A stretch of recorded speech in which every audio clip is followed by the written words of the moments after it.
আচ্ছা, আমাদের বাংলাদেশের শিক্ষা ব্যবস্থা কতটা উন্নত হয়েছে বলে আপনি মনে করেন? তা আমি জানি না, কিন্তু আমি মনে করি আমাদের বাংলাদেশে শিক্ষা ব্যবস্থার কোনো উন্নতি হয়নি। কারণ একজন ছাত্র যদি ডাক্তার হতে চায়, তাকে ডাক্তারের বিষয়ে সবকিছু জানতে হবে।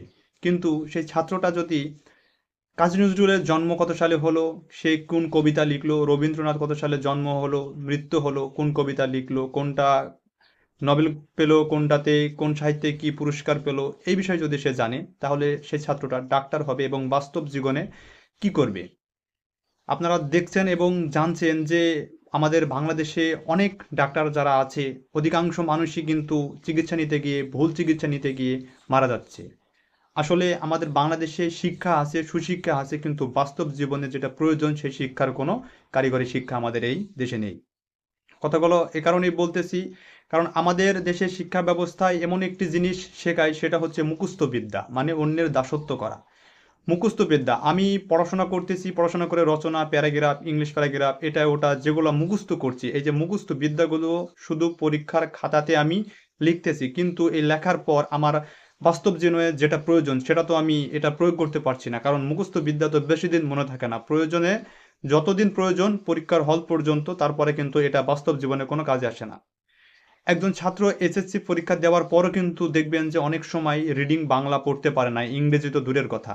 কিন্তু এসএসসি পরীক্ষা দেওয়ার পর ১০ বছর সে পড়াশোনা করতেছে, ইংরেজি বইয়ের সাথে সামঞ্জস্যপূর্ণ মানে সম্পৃক্ত আছে, কিন্তু তারপরও সে একটা কথাও ইংরেজিতে বলতে পারবে না। এ কথাটা বলতে পারবে না কেন? ওই যে ইংরেজি যে প্যারাগ্রাফগুলো থাকে, তারপর কম্পোজিশন থাকে, এই যে বিষয়গুলো, এগুলা কি করা হয়? এগুলোকে সবগুলো মুখস্থ করা হয় এবং মুখস্থ করে পরীক্ষার খাতাতে লেখা হয়। এগুলো পরীক্ষার খাতা পর্যন্তই সীমাবদ্ধ। পরবর্তীতে বাস্তব জীবনে এগুলো কোনো কাজে আসে না। একজন ডাক্তার হবে, ডাক্তার হতে কি এই মুখস্থ প্যারাগ্রাফগুলো কি তার বাস্তব জীবনে কখনো কাজে আসবে? কাজে আসবে না। পরবর্তীতে তাকে আবারও ইন্টার্নিং করা হয়, এমবিবিএস করার পরেও অনেক সময় দেখা যায় যে তাদেরকে ডাক্তারি বিষয়ে অনেক বিষয়ে অভিজ্ঞতা অর্জন করতে হয়। আরেকটি বিষয় যদি বলি, দেখবেন যে এসএসসি এবং ইন্টার পাস করার পরেও অনেক ছাত্রছাত্রী আছে যে এরা কম্পিউটার প্রশিক্ষণ বা কম্পিউটার চালাতে পারে না।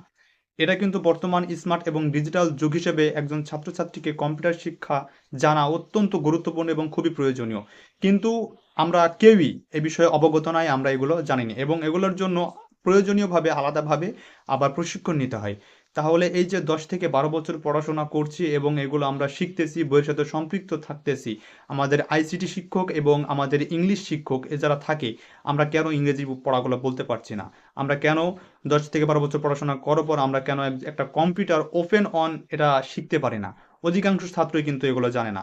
কিন্তু দেখা যায় যে এ কারণেই আমাদের দেশটা সুশিক্ষা শিক্ষিত হতে পারছে না এবং অনেক সময় শিক্ষা দিক দিয়ে একটা বিষয়, যদি কলেজ বা ভার্সিটিতে ভর্তি হতে যাওয়া যায়, দেখা যায় যে অনেকজনের সুপারিশে ভর্তি হওয়া যায় এবং অনেকজন যোগ্যতা থাকা সত্ত্বেও সেখানে ভর্তি হতে পারে না।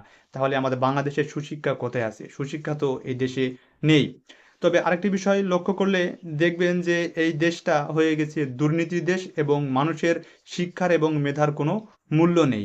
আসলে মুখস্থ বিদ্যা দিয়ে দাসত্ব অর্জন করা যায়, কিন্তু শিক্ষিত মানুষ এবং মনুষ্যত্ববান মানুষ হওয়া যায় না। আরেকটি বিষয় লক্ষ্য করলে দেখবেন যে যারা অত্যন্ত মেধাবী এবং ভালো ছাত্রছাত্রী, যাদের টাকা পয়সা আছে, তারা কিন্তু দেশে পড়াশোনা তাদের ছেলেকে এবং মেয়েকে করায় না। তারা কি করায়? তারা দেশের বাইরে গিয়ে পড়াশোনা করায় এবং তার সন্তানকে ভালো শিক্ষায় শিক্ষিত করে এবং বাইরের দেশে সেটেল হয়ে যায়। তাহলে এই যে টাকা পয়সা আছে এবং যারা রাজনীতিবিদ এবং যারা ক্ষমতাশালী লোক, শুধু তাদের সন্তানগুলোই কি মানুষ হবে আর বাকিগুলো কি মানুষ হবে না? সবাই বলে দেশকে ভালোবাসি, দেশের জন্য কাজ করছি, কিন্তু দেশের হসপিটালে যদি একজন মধ্যবিত্ত রোগী যদি অসুস্থ হয়ে যায়, দেখাতে গেলে কিন্তু সুস্থ হওয়ার সম্ভাবনা থাকে না। অধিকাংশ সময় তারা মারা যায়, ভুল চিকিৎসায় মারা যায় এবং চিকিৎসা সঠিক মতো পায় না। কিন্তু একজন মন্ত্রী, এমপি, চেয়ারম্যান, যারা টাকাওয়ালা পয়সাওয়ালা লোক, তারা কিন্তু দেশে কোনো চিকিৎসা নেয় না। তারা কি করে? তারা দেশের বাইরে চলে যায়, দেশের বাইরে গিয়ে চিকিৎসা নেওয়া আসে।